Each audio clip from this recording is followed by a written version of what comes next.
Salut tout le monde! Alors aujourd'hui, je vous le cache pas, on va se casser un peu la tête en se posant la question suivante. Comment concilier l'exploitation et la préservation de l'environnement? Je sais, c'est paradoxal. C'est comme si tu allais voir un banquier sans trop savoir si tu vas faire un dépôt ou un retrait. Justement, la question qu'on se pose, c'est ça. Est-ce qu'on fait un dépôt à la terre en la préservant ou est-ce qu'on fait un retrait en l'exploitant? On va analyser ensemble les opérations que l'humain a réalisées avec l'environnement et faire les comptes. Spoiler, on n'est pas très serein. On va pas s'acheter la PS5 tout de suite.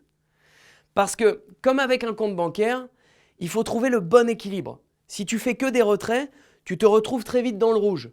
Alors que si tu fais que des dépôts, en l'occurrence pour la planète c'est plutôt cool quoi. Mais on va voir que l'humain, la générosité, c'est pas trop son truc. Dans un premier temps, on va faire un point sur les retraits, en remontant l'historique des opérations. Ensuite, dans un deuxième temps, on va regarder les dépôts, à savoir ce que l'humain a mis en place pour préserver cet environnement qui, accessoirement, est sa maison. Enfin, on essaiera de répondre à la question de concilier les deux et de trouver un équilibre. On fera aussi une projection sur le futur avec des pistes de réflexion sur les stratégies à adopter pour ne pas se faire virer de la banque.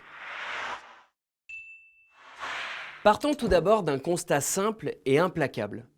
Dès qu'on est, on a d'office un impact sur l'environnement. Normal puisqu'on a des besoins fondamentaux. Se nourrir, se vêtir, se loger et se chauffer.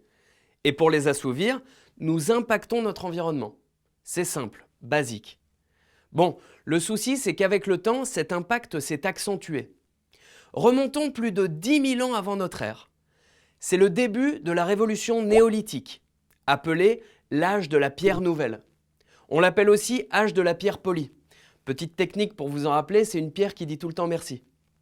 Cette période est notamment marquée par le développement de l'agriculture. Elle est là, la révolution. Peu à peu, les chasseurs-cueilleurs nomades vont devenir des éleveurs-cultivateurs sédentaires. Dans certaines régions de la planète, les humains vont commencer à cultiver les terres, élever du bétail et stocker des réserves de nourriture. Pour ça, ils vont transformer l'environnement en défrichant, notamment par le feu, les grandes forêts primaires. Et ça, c'est notre premier retrait. L'agriculture va permettre aux populations de se nourrir beaucoup plus facilement. Du coup, conséquence logique, le néolithique est marqué par une explosion démographique. La population mondiale passe de 10 millions d'individus en 10 000 avant notre ère à 80 millions en 5 000 avant notre ère. Comme quoi, déjà à l'époque, l'amour est dans le pré. L'équation est simple. Plus d'habitants égale plus de bouches à nourrir égale plus de production agricole égale plus de répercussions sur l'environnement. Donc, plus de retraits. Bon, mais aujourd'hui, on en est où de ces retraits? Ces dernières années, ils se sont démultipliés. La cause peut se résumer en un mot. Capitalisme. Le coup d'envoi, c'est la révolution industrielle, avec le développement de technologies utilisant les énergies fossiles comme le pétrole ou le charbon. Quand on utilise ces énergies, on rejette beaucoup de CO2 dans l'atmosphère, ce qui accentue l'effet de serre. Mais la véritable accélération des retraits et le basculement dans le rouge se situent après les deux guerres mondiales. À partir de 1945, l'Occident vise le rêve américain. En gros, plus on consomme, plus on est heureux. L'idéologie capitaliste pousse à posséder toujours plus de biens et à consommer toujours plus de services. Mais depuis 1945, la hausse de la production de gaz à effet de serre et l'empreinte carbone sont considérables. Pour être concret, il faudrait combiner les ressources de 5 planètes comme la Terre pour satisfaire chaque année les besoins des États-Unis. 5 planètes pour un pays tout seul. Malheureusement, Mercure, Vénus et Mars n'ont pas encore ça en magasin. Le constat est donc assez accablant et on est clairement à découvert. Pourtant, une prise de conscience écologique est née chez certains. Alors, assez pour être optimiste? Nous allons voir ça dans la deuxième partie. Allez, c'est parti. On va voir ensemble quelles solutions sont mises en place pour tenter de rétablir l'équilibre dans nos finances environnementales. Je rappelle ici que nos ressources sont épuisables et pas infinies, comme certains peuvent le penser. Pour lutter contre leur disparition totale, il faut mettre en place le principe de gestion durable. En quoi ça consiste? Je vais prendre un exemple parlant avec Colbert, le monsieur avec les bouclettes, juste ici. Au XVIIe siècle, il a été le premier à penser et à imposer une gestion planifiée des forêts. Ça permettait à la forêt de se régénérer afin d'être exploitée plus efficacement. En gros, Colbert a montré qu'il gérait bien son portefeuille en alternant dépôt et retrait. Aujourd'hui, la préservation de l'environnement passe par la création de parcs nationaux ou de sanctuaires. Au sein de ces lieux, c'est l'environnement le patron. L'humain n'a pas le droit de l'exploiter, ou bien de manière encadrée. Et les contraintes sont toujours du côté de la nature. Prenons l'exemple des parcs naturels marins. En Corse se trouve le plus grand de la métropole, le parc du Cap Corse de l'Agriate. Vaste de 6830 km², il est aussi grand que la ville de Lyon. Et il représente un lieu de vie pour de nombreuses espèces marines qui peuvent s'y reproduire et se nourrir grâce à la diversité des habitats. L'enjeu de ces parcs, c'est de mieux connaître le milieu marin, le protéger et de soutenir un développement durable des activités maritimes. Dans les faits, ça passe par des cantonnements de pêche, des zones protégées dans lesquelles la pêche est tout simplement interdite. On peut aussi interdire la navigation, parce que certains bateaux, comme les super yachts qu'on voit à Saint-Tropez, sont extrêmement polluants et peuvent détruire les habitats. Les herbiers de Posidonie, notamment, que l'on peut voir ici, sont de moins en moins présents en Méditerranée, alors qu'ils jouent un rôle primordial dans la survie des espèces. Raison de plus pour ne pas demander un yacht à Noël. Ces créations d'espaces protégés constituent donc des dépôts dans notre compte environnemental. Malheureusement, les sommes déposées sont trop faibles pour rétablir un équilibre. La logique capitaliste prend encore trop souvent le dessus.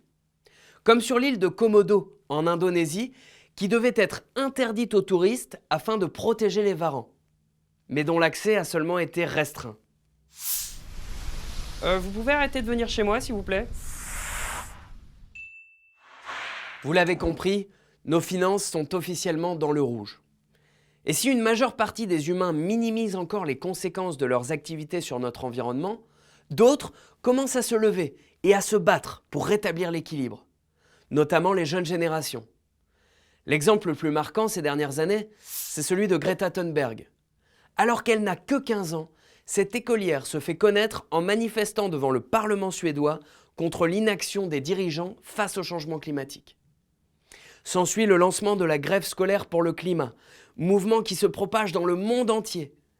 Greta ira jusqu'à défier les Nations Unies avec cette phrase devenue culte. How dare you? Mais pourquoi est-ce que c'est si fort? Parce que l'humain se rend compte que sa conseillère en patrimoine a 15 ans? Peut-être. Aussi parce que les générations nées après l'an 2000 ont de grandes chances de connaître des difficultés à se nourrir et à accéder à une eau propre dans des quantités suffisantes. En tout cas, si on ne tente pas de rétablir l'équilibre entre l'exploitation et la protection de l'environnement. Si le changement climatique ne nous permet plus de nous nourrir et de vivre, c'est game over et on ne peut plus faire restart. La prise de conscience généralisée tend à faire réfléchir scientifiques et économistes. Je vous propose un exemple ici avec l'économiste britannique Kate Raworth. C'est pas facile à prononcer, on l'appellera Kate. Et Kate, c'est pas une novice dans le milieu. Elle a travaillé en tant qu'économiste au programme des Nations Unies pour le développement. Puis, elle s'est spécialisée dans la recherche de nouveaux modèles économiques en lien avec le changement climatique.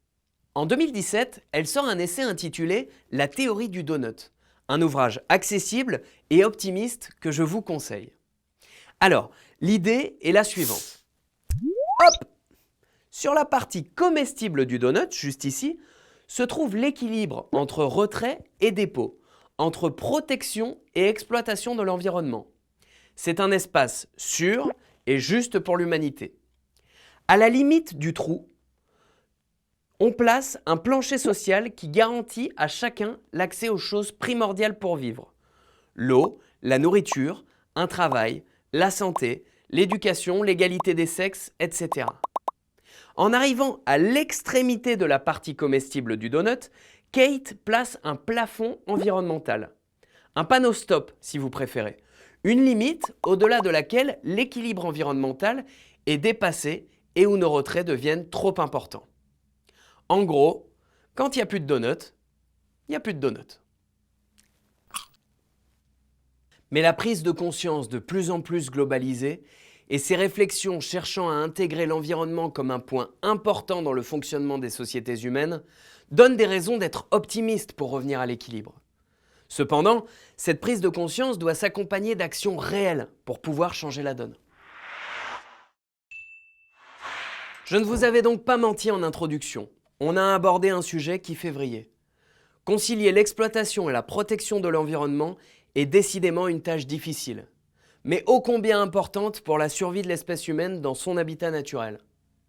Si l'humain a, depuis des milliers d'années, effectué beaucoup de retraits, il se retrouve aujourd'hui dans l'obligation de renforcer ses dépôts pour retrouver un équilibre dans ses comptes.